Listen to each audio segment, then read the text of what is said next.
November 9th, 2009 marks the 20th anniversary of the fall of the wall. Now, the fall of the Berlin Wall might not mean something to everybody, but it's one of the most historic, significant things of the 20th century. And Ripley's was there.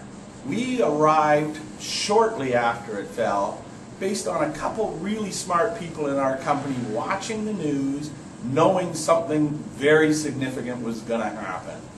Well, when we got to Berlin, I've got some German in my background, but it's way back. But this was one of the most emotional, exciting times of my career with Ripley's and my whole life in general. Well, we went with a Swiss Army knife in hand, and I chipped away at a piece of the Berlin Wall, and I filled up a whole suitcase. And it was pretty cool that I could have a souvenir for everybody I knew back home.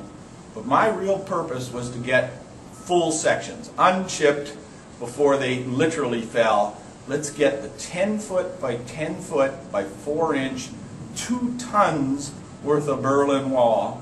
And I was lucky enough, with some help from the German military and an American diplomat in Berlin, that we came away with 16 10-foot sections, 160 foot of the Berlin Wall, enough to build our own Berlin Wall. You know, we could build a fortress with the amount we've got.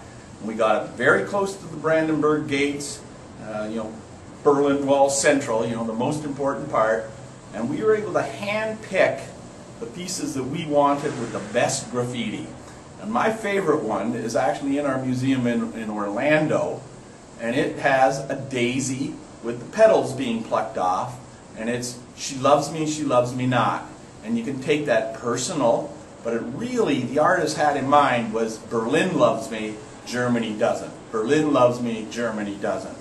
And all of the pieces we got all have some sort of, you know, either visual impact or verbal impact that I'm very, very proud of our historic part of our Ripley collection, such as the Berlin Wall.